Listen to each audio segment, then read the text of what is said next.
Hello Weaver, हरे कृष्णा, जय श्री राम। आज मेरा क्वेश्चन है टैरो डेक से, डिवाइन टैरो से, कि ऐसे कौन से वो लक्षण हैं जो मेरे व्यक्तित्व को आकर्षक बनाते हैं। मैं 3 कार्ड लूँगी ये जानने के लिए कि ऐसे कौन से वो लक्षण हैं जो मेरे व्यक्तित्व को आकर्षक बनाते हैं। ये एक जनरल रीडिंग भी है, हालांकि ये मैं अपने खुद के लिए निकाल रही हूँ, बट ये एक जनरल रीडिंग है और ये किसी के साथ रेजोनेट भी हो सकती है। जो इसे देख रहा है, सुन रहा है, वो उनके साथ रेजोनेट भी कर सकता है। तो मैं देखना चाहूँगी कि ऐसे कौन से वो लक्षण हैं जो मेरे व्यक्तित्व को आकर्षक बनाते हैं। वाह। फर्स्ट कार्ड है understanding. Understanding, going with the flow, going with the flow.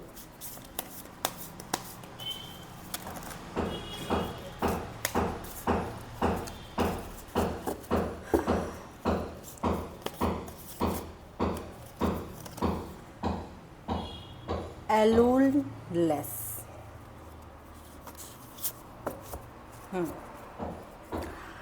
तो कार्ड मैंने शफल कर लिया है, कार्ड के आंसर आ गए हैं। फर्स्ट कार्ड है अंडरस्टैंडिंग। मेरे व्यक्तित्व का सबसे महत्वपूर्ण लक्षण हो सकता है अंडरस्टैंडिंग की, चीज़ों को समझने की क्षमता।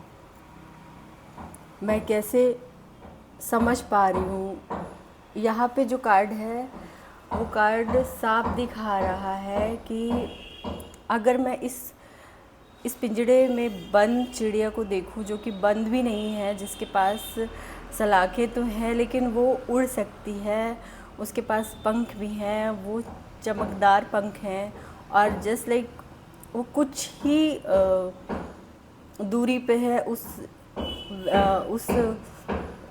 ट्रांसफॉर्मेशन से जो वो सामने देख रही है। अपने जो गोल्डन डिवाइन बर्ड्स बाहर आकाश में उड़ रहे हैं, वो उन्हें बड़े शिद्दत से देख रही है, समझ रही है और उस तक पहुंचने की चेष्टा कर रही है। और जैसा कि दिख रहा है कि पिंजड़ा भी खुला हुआ है और वो बस उड़ने की तैयारी में है। तो अंडरस्टैंडिंग मेरे व्यक्तित्व को बहुत अच्छा बनाता है, क्योंकि मैं समझ पा रही हूँ कि मैं इस पिंजरे से, यानी जो हम अभी हैं इस भौतिक दुनिया में, उससे मैं उस परम चेतना की दुनिया को देख पा रही हूँ, समझ पा रही हूँ, उसको समझने की कोशिश कर पा रही हूँ और मैं खुद वैसे होने की पूरे प्रयास में हूँ। उसको समझ कर जिस तरीके से अभी मेरी जर्नी चल रही है, स्पिरिचुअल जर्नी में आगे जा रही हूँ, आध्यात्म को सीख रही हूँ, समझ रही हूँ, प्रयास कर रही हूँ, ये साफ दर्शा रहा है कि मैं अपने पंख मजबूत बना रही हूँ और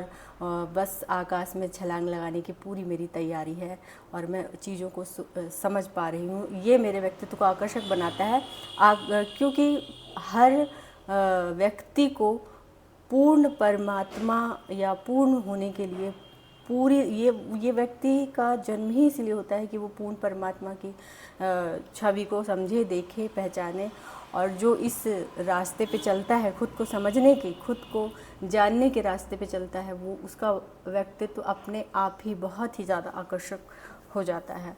going with the flow second card है, जो दिखा रहा है कि अब मैं खुद को धारे पर छोड़ने के लिए पूरी तरह से तैयार हूँ। और ये मेरे व्यक्तित्व को भी आकर्षक बनाता है कि मैं खुद को फ्लो करती हूँ, मैं धारे के विपरीत दिशा, मतलब अब मेरे पास ना किसी प्रकार का कोई ऐसा नहीं है कि मुझे कंपटीशन में उतरना है या मुझे कुछ संघर्ष करना है या मैं अब कुछ करके दिखाने का एक जो जुनून और जज्बा होता है वो मेरे अंदर से ख़त्म हो रहा है और मैं धारे के साथ बिल्कुल खुद को उस फ्लो पे मैं छोड़ दे रही हूँ, जो कि मेरे व्यक्तित्व को फिर से बहुत ही आकर्षक बनाता है। क्योंकि ये एक बहुत बड़ी चीज़ें होती हैं कि हम जैसे भी हैं उसमें खुद को स्वीकार कर लें, खुद की स्थिति को स्वीकार कर लेना एक बहुत ही अच्छे व्यक्तित्व की निशानी होती है।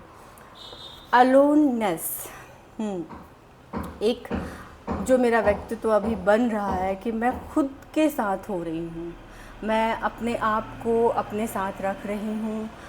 मैं अकेले पे समय बिताना पसंद करती हूँ। अकेलापन, मुझे अकेलापन नहीं लगता, दरअसल वो आनंदपन लगता है मुझे कि जब मैं खुद के साथ होती हूँ तो मेरा जो ट्रांसफॉर्मेशन है वो और तेज़ होता है और मैं निरंतर उजाले की तरफ बढ़ रही हूँ। निरंतर मेरा जो ध्यान है उस परम चेतना की तरफ है। बहुत ही ध्यान से मैं इस पल को, जो कि मैं शायद दूसरों के साथ गुजार सकती थी या मैं भी औरों की तरह भीड़ में खो सकती थी, लेकिन मैंने इस अकेलेपन को चुना है, अपने साथ को चुना है, खुद के भीतर की जर्नी को मैंने स्टार्ट किया है। आनंद ले रही हूँ मैं अपने आत्मा की जर्नी का। तो ये मेरे व्यक्तित्व को आकर्षक बना रहा है और लोग मेरे इस बदलाव को, मेरे इस चेंज को, मेरे इस व्यक्तित्व को महसूस भी कर पा रहे हैं, जिसका आउटकम है इंटेंसिटी। मतलब बड़ी तेज़ी से मैं उस तरफ जा रही हूँ जो मेरा फाइनल, क्या कह सकते हैं, फाइनल मंजिल है मेरा डेस्टिनेशन जो है, उस तरफ मैं बड़ी तेज़ी से जा रही हूँ और बहुत ही जल्दी मुझे वो मिलने वाला है जिसकी मैं इस तैयारी पे लगी हूँ, या कह सकते हैं जिसके लिए मैं गोइंग विद द फ्लो हूँ, तो वो मुझे प्राप्त होने वाला है। तो ये मेरे व्यक्तित्व को आकर्षक बनाने की ये चीज़ें हैं जो मेरे व्यक्तित्व में दिख रही हैं। मुझे खुद महसूस हो रहा है, वह जाहिर है दूसरे भी जो मुझे देख रहे होंगे, सुन रहे होंगे, या जिनके साथ मैं हूँ वो भी इस चीज़ को समझ पा रहे होंगे कि किस तरीके से मैं अपने व्यक्तित्व को इस तरह से ढाल ली हूँ कि वो अपने आप ही बहुत ही ज़्यादा आकर्षक होता जा रहा है। तो थैंक यू सो मच मेरी रीडिंग को देखने के लिए और सुनने समझने के लिए। धन्यवाद, आप लोग का बहुत बहुत शुक्रिया। Thank you.